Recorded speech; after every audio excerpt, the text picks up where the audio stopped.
¿Cómo están, estimados amigos de este canal de YouTube? En este video quiero reflexionar con ustedes sobre un argumento que está en la base de los planteamientos que se hacen desde posiciones de izquierda radical, llámense socialista, chavista, no importa el nombre, pero desde aquellas posiciones que pretenden que para solucionar los problemas que tenemos, evidentemente, lo que hay que hacer es dar la posibilidad de que la inversión privada siga creciendo, ponerle impuestos a los que más tienen, cortar los contratos ley, no respetando lo que el Estado se ha comprometido, eliminando exoneraciones, por ejemplo, a la educación superior privada, a los colegios privados, creando empresas públicas, poniendo subsidios. Es decir, temas que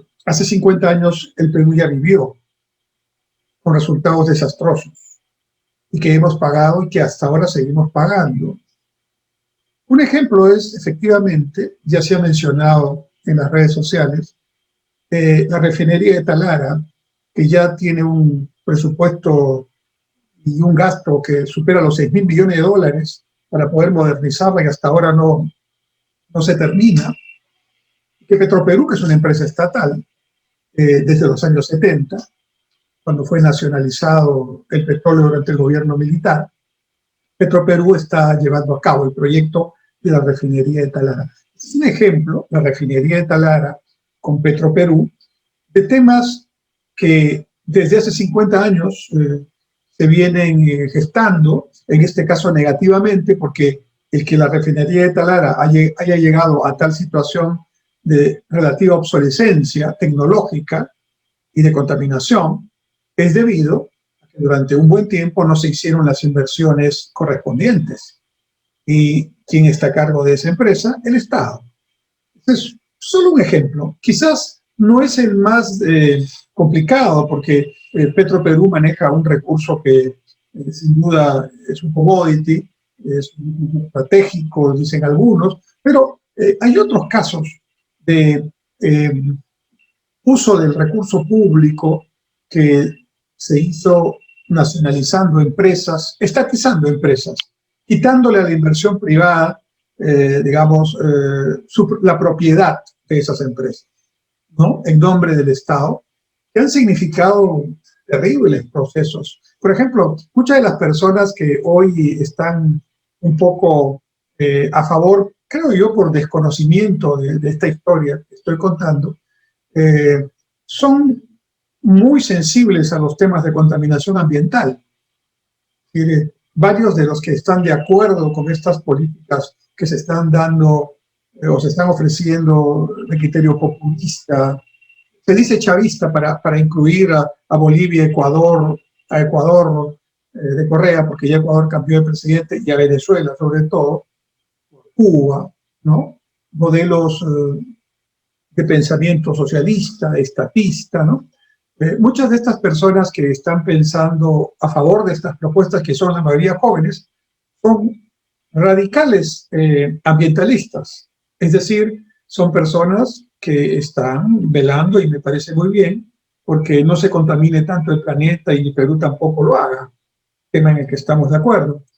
Si supieran la historia de muchas empresas públicas, como Centromin Perú, Minero Perú, que durante mucho tiempo estuvieron a cargo del Estado y que contaminaban tanto o más que las empresas privadas que las antecedieron, tal vez no estarían tan convencidos de este discurso fácil que el Estado lo resuelva. He visto en redes sociales también argumentos muy interesantes. Hay una persona que ha hecho un pequeño cálculo y me parece muy pertinente. Ha dicho, bueno, el señor Castillo, el Partido Perú Libre, afirma que para financiar parte de los gastos que van a demandar sus propuestas si son gobierno, lo que van a hacer es ponerle impuestos a los más ricos. Y ha hecho un pequeño ejercicio esta persona en las redes sociales. Ha sumado en dólares el valor del patrimonio, todo el patrimonio de los más importantes millonarios del Perú. No son muchos, pero los hay, ¿no?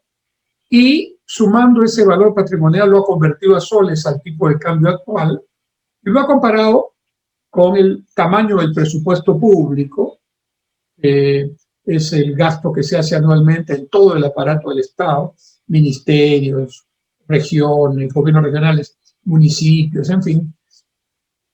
Y aún si se usara, lo cual es imposible, porque parte del patrimonio no se va a poder efectivizar en soles o en dólares, pero si en el extremo una propuesta radical quisiera tomar todo el patrimonio de los millonarios del Perú, apenas alcanzaría para un mes y semanas del presupuesto público. Y consecuentemente eso no sería ninguna solución, más allá del efecto, digamos, demagógico, del efectismo del discurso, que a veces justamente quienes tienen ese pensamiento socialista, comunista, chavista, no les gustan los adjetivos, ¿eh? Bueno, pero en el caso del Partido Perú Libre, los adjetivos están bien puestos porque el plan que está en el Jurado Nacional de Elecciones, obviamente el que presentaron para su campaña electoral, que todavía sigue, dice claramente que se declaran un partido marxista. Entonces no es que los adjetivos estén viniendo porque se nos antoja, sino porque ellos mismos, creo que con transparencia, los han planteado. Entonces algunos, los más jóvenes, los que no han vivido esa etapa de los 70, de los 80, dicen, no, pero les están poniendo ese título, pero no nos interesa ese tema, porque aquí no se trata si es socialista o no es socialista, aquí el tema es que hay que luchar contra la corrupción, hay que cambiar la Constitución. Ahí se acaba el discurso y luego ya no hay mucho más. Yo quiero comentarles sobre la base de experiencia propia de mi generación, que cuando estos argumentos se dan, normalmente van acompañados de mucho entusiasmo en el buen sentido, en el mejor de los casos, o de mucha manipulación en el peor de los casos y lamentablemente en el más normal de los casos. Se manipula con la necesidad. ¿Hay pobreza en el Perú? Sí, claro que hay pobreza en el Perú. ¿Hay necesidad de vacunarnos en el Perú? Claro que hay necesidad de vacunarnos. ¿Hay necesidad de que la distribución del ingreso sea menos injusta para los más pobres? Claro que hay necesidad de mejorar esa situación de la distribución del ingreso. Y hay otras necesidades más todavía. Pero el Perú no es una fotografía. La historia peruana es una historia que se tiene que evaluar como una película, dinámicamente. Esas mismas personas que dicen que el problema de la pobreza, de la falta de vacuna, de la corrupción, se debe al modelo económico, están totalmente equivocados. Porque ni es cierto aquello, ni es cierto tampoco que el modelo económico sea una panacea, pero lo que sí es verificable es que este modelo económico que este grupo critica y que otros repiten simplemente porque hay que repetir, ha significado un avance importante en los últimos 20 o 30 años en el Perú. Importante, no se puede negar, no se puede negar. En los años 80, incluso en los 90, del 100% de peruanos, más del 50% eran pobres, con la misma definición de pobreza que hoy se usa. De ese 52% de pobres aproximadamente, el crecimiento continuo durante 20 años hizo que la pobreza, con el mismo nivel metodológico de medición, se bajara de 52 a 20%. Bajamos 30 puntos la pobreza. Eso es una realidad tan clara como tocar una madera o aplaudir. Es una realidad, no pueden ir contra eso, no pueden desconocerlo. Como dicen algunos analistas, por ejemplo, el experto en marketing, el señor Arellano, lo que se ha producido a consecuencia de este crecimiento de 20 años es que ha surgido una clase media que no estaba antes. La clase media, Yo pertenezco a una clase media, mi padre profesional, mi madre maestra, y el objetivo que su hijo pueda ser una persona, un profesional que supere a sus papás. Es la clase media de hace 30 y 40 años, profesionales liberales, empleados del Estado, personas que tenían, digamos, una pequeña casa, un automóvil y una familia cuya principal inversión era fundamentalmente la educación.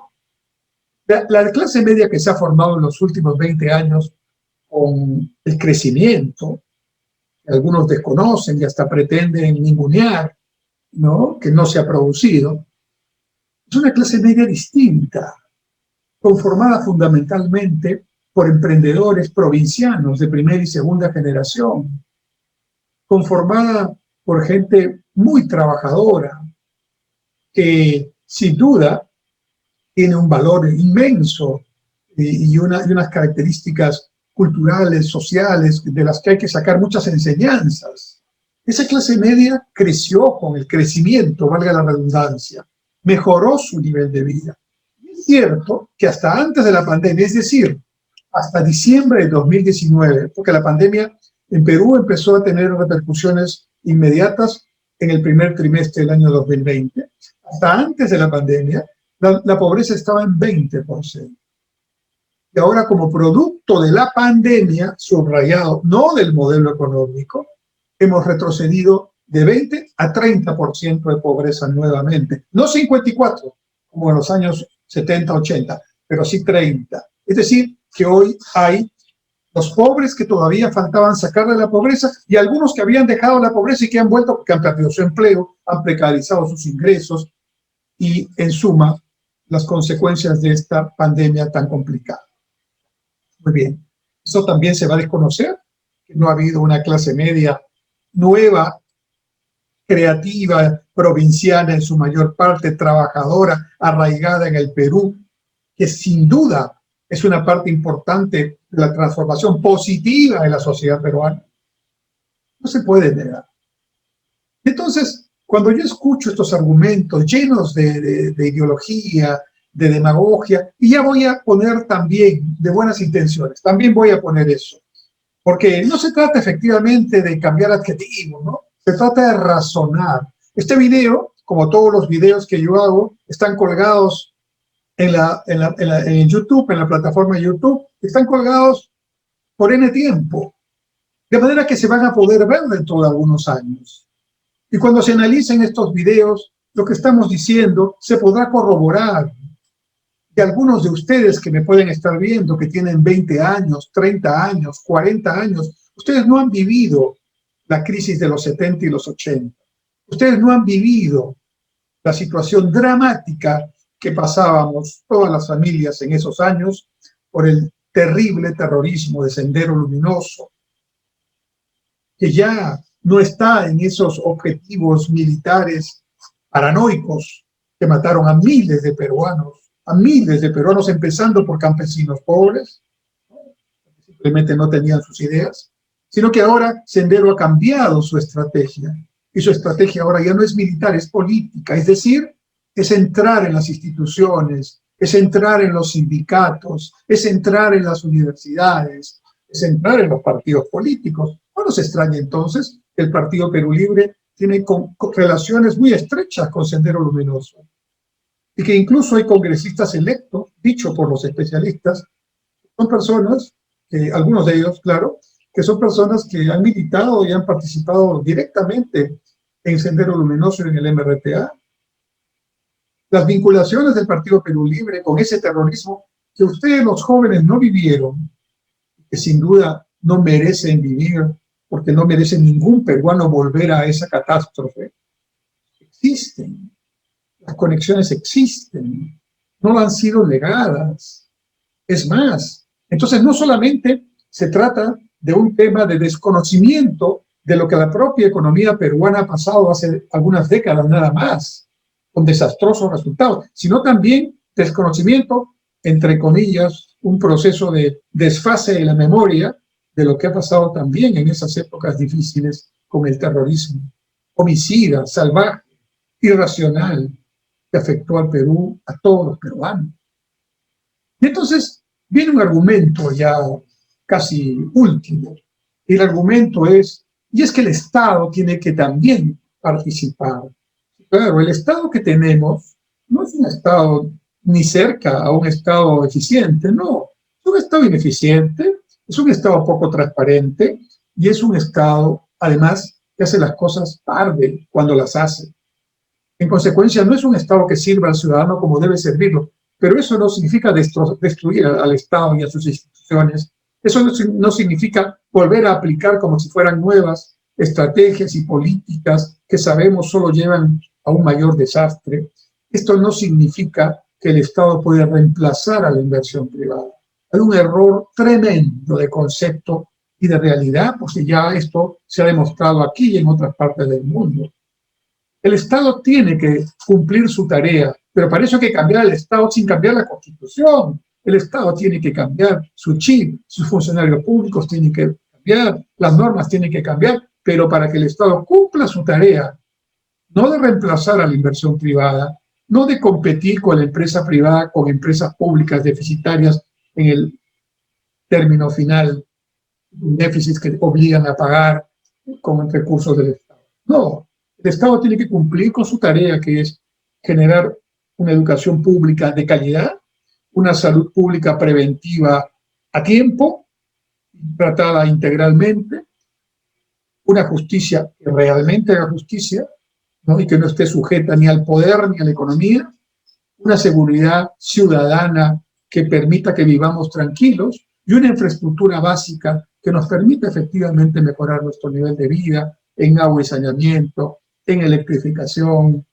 en la infraestructura de gas, en lo que corresponde a carreteras, en lo que corresponde a Wi-Fi, en lo que corresponde a todos los elementos de infraestructura que en conjunto nos pueden mejorar la vida. Eso tiene que hacer el Estado, pero para eso el Estado tiene que tomar empresas públicas, controlar los recursos naturales con los contratos que ya se están desarrollando, cobrar impuestos sobre los impuestos, meter subsidios que solo pueden generar inestabilidad, déficit e inflación, que ya vivimos también.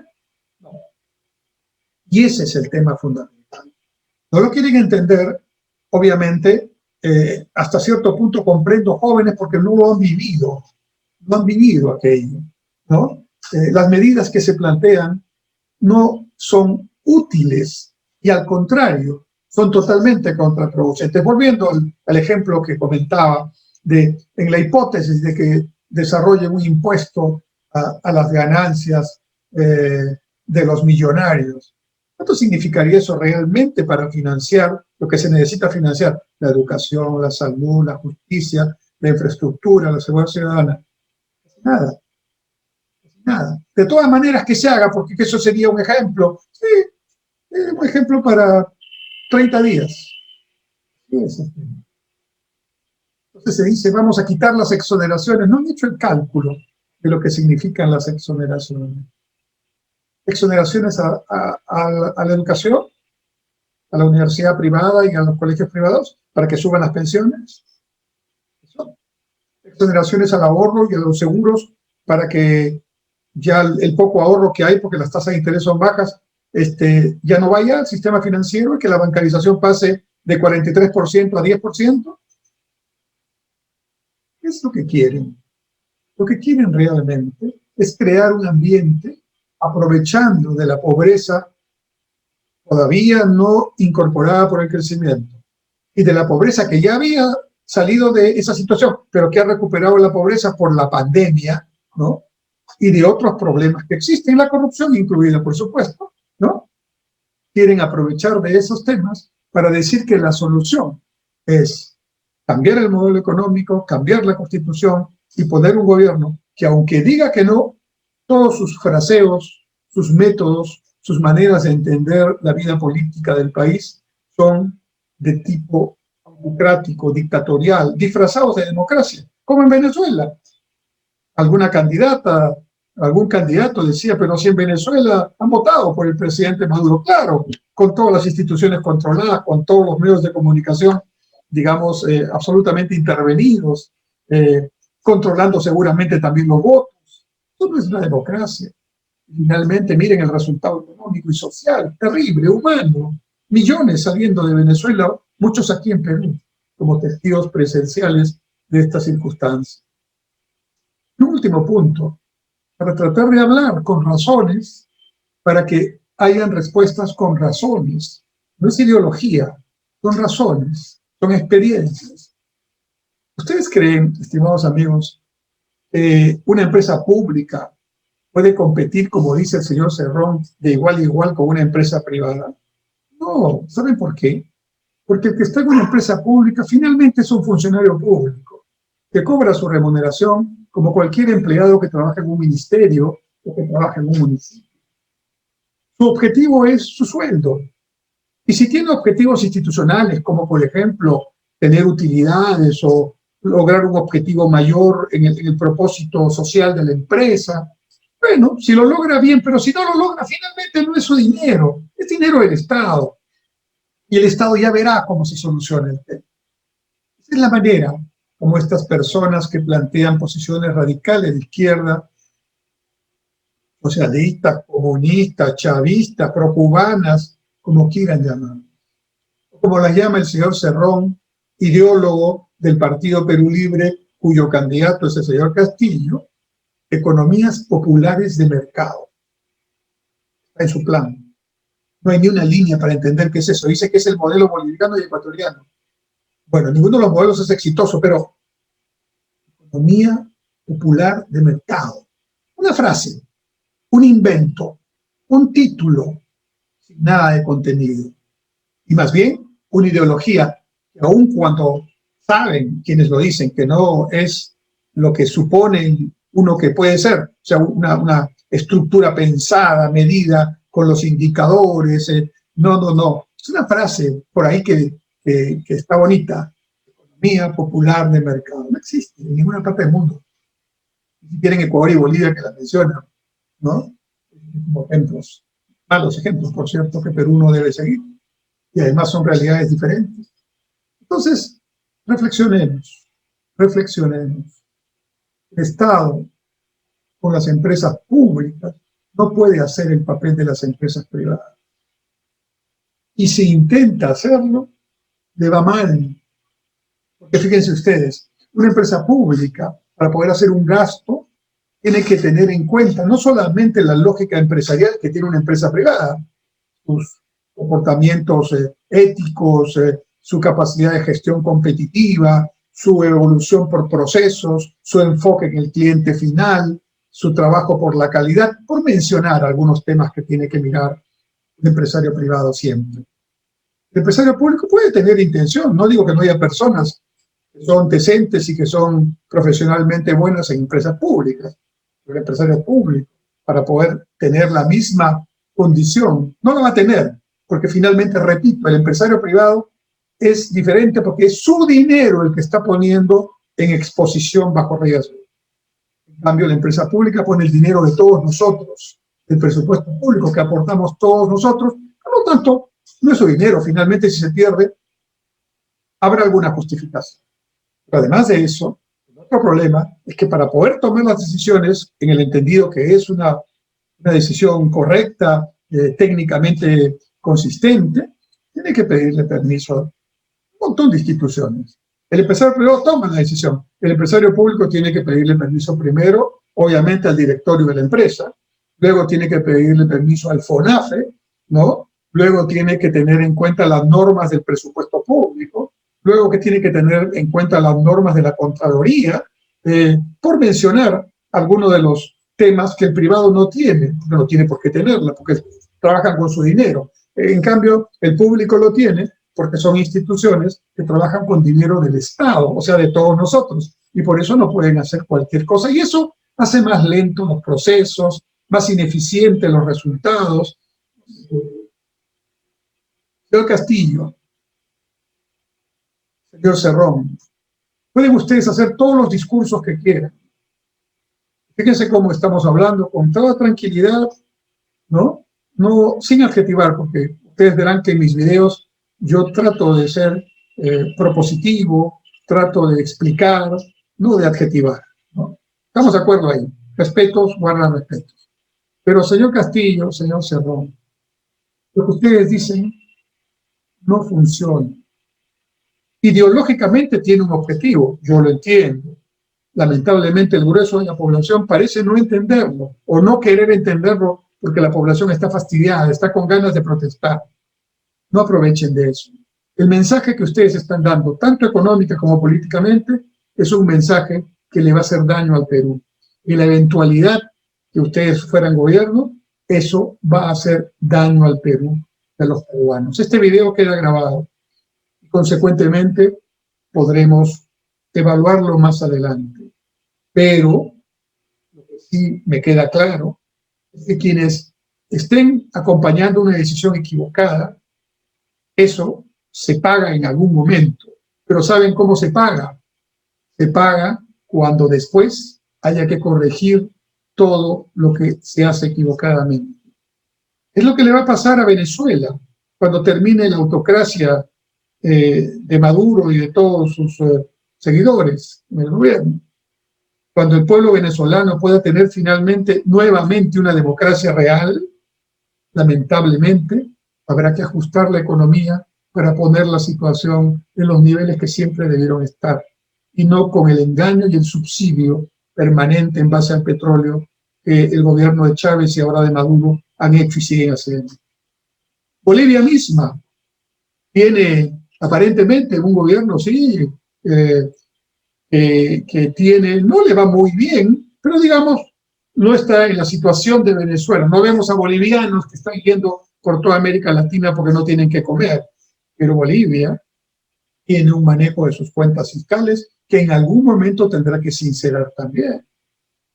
Y Ecuador, ya ni les cuento, porque Ecuador tenía el modelo del señor Correa, que de alguna manera el señor Lenín Moreno no lo mantuvo, pero digamos que no lo transformó. Ahora se va a transformar con el presidente Lasso, ¿no? Para bien de los ecuatorianos, porque la economía no puede manejarse desde un escritorio, ¿no? Con políticas públicas que quieren estatizar, que quieren controlar. No, eso no funciona. Y en los países donde se hace eso, les va mal. Si no, señor Castillo, señor Cerrón, dígame un país que hace lo que ustedes quieren hacer en el Perú, que le vaya bien. Uno. Y entonces, de repente, yo puedo decir, bueno, sí, efectivamente, ese país sí es un buen ejemplo. No lo hay, señor Castillo. No lo hay, señor Cerrón. Reflexionemos, estimados amigos. Estos son los temas de fondo, no los titulares, no manipuleo de argumentos y mucho contenido, pero con gran impacto. No, estos son los temas que tenemos que reflexionar. El Estado, el aparato público, no puede reemplazar a la inversión privada. Y la inversión privada es muy importante para el crecimiento y el desarrollo del país.